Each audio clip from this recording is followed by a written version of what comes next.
அதுல இன்னொரு விஷயம் கூட எனக்கு ஒன்றும் பிடிபடல. 17 வருஷம் நான் அட்வொகேட்டுங்க. எத்தனையோ கிரிமினல் வழக்குகளை நடத்திருக்கேன். நிறைய சிக்கலான வழக்குகளுக்கெல்லாம் தீர்வு கொடுத்துருக்கிறேன். எனக்கே ஒரு சில விஷயங்கள் புரியல. என்னன்னா இவங்க கைது பண்றாங்க, கைது பண்ணிட்டு நாங்க வந்து என்கொயரிக்கு தான் கூட்டு போறோம் தஞ்சாவூருக்குன்னு சொல்றாங்க. கோர்ட்ல சொல்றாங்க ரிமாண்டு பண்ணல. ரிமாண்டே ஆகாத ஒரு கேஸ்ல ஹைகோர்ட்ல பெயில் கொடுக்குறாங்க.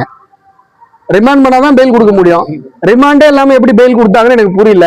இன்னொன்று பெட்டிஷன், ஆன்டிசிபேட்டரி பெயில் பெட்டிஷனு, அது பெயில், அது ஹைகோர்ட்டோட டிஸ்கிரிப்ஷனு, அது ஒன்றும் சொல்ல முடியாது.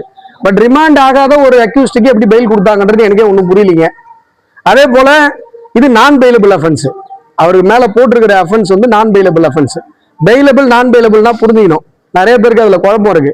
பெயிலபிள்னா போலீஸ் ஸ்டேஷன்ல பெயில் கொடுத்துருவாங்க. நான் பெயிலபிள்னா கோர்ட் தான் கொடுக்க முடியும். லோக்கல் மேஜிஸ்ட்ரேட் எங்கே போய் ரிமாண்ட் பண்றாங்களோ அவங்க தான் கொடுக்க முடியும். இந்த வழக்குல டிஎன்எஸ்ல போட்டிருக்கிறதுல ப்ரொவிஷன்ல நான் பெயிலபிள் ப்ரொவிஷன் இருக்கு.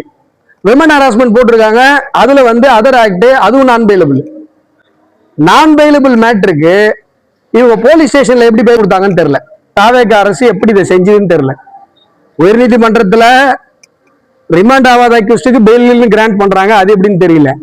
தாவேக அரசு நான் பெயிலபிள், ஸ்டேஷன்ல பெயில விடவே முடியாது, இவங்க ஸ்டேஷன் பெயில வெளில விடுறாங்க, அதுவும் எப்படின்னு தெரியல. இதற்கெல்லாம் விளக்கங்கள் கிடைக்க வேண்டும் என்பதையும் நான் இந்த நேரத்தில் கோரிக்கையாக சொல்லிக் கொள்ளுவேன். அதுல இன்னொரு விஷயம் கூட எனக்கு ஒன்றும் பிடிபடல. 17 வருஷம் நான் அட்வொகேட்டுங்க.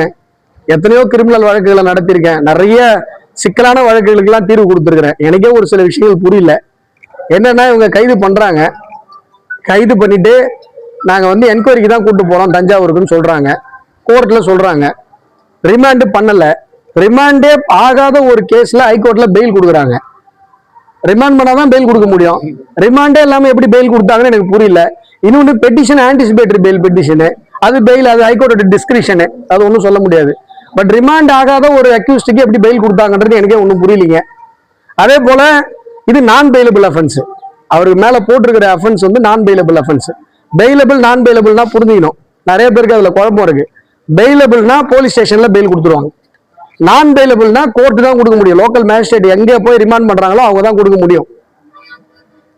இந்த வழக்குல டிஎன்எஸ்ல போட்டிருக்கிறதுல ப்ரொவிஷன்ல நான் பெயிலபிள் ப்ரொவிஷன் இருக்கு. விமன் ஹராஸ்மெண்ட் போட்டிருக்காங்க, அதுல வந்து அதர் ஆக்ட், அதுவும் நான் பெயிலபிள். நான் பெயிலபிள் மேட்டருக்கு இவங்க போலீஸ் ஸ்டேஷன்ல எப்படி பெயில் கொடுத்தாங்கன்னு தெரியல. தாவேக அரசு எப்படி இதை செஞ்சதுன்னு தெரியல. உயர்நீதிமன்றத்துல ரிமாண்ட் ஆகாத அக்யூஸ்டுக்கு பெயில் கிராண்ட் பண்றாங்க, அது எப்படின்னு தெரியல. தாவேக அரசு நான் பெயிலபிள், ஸ்டேஷன்ல பெயில விடவே முடியாது, இவங்க ஸ்டேஷன் பெயில வெளில விடுறாங்க, அதுவும் எப்படின்னு தெரியல.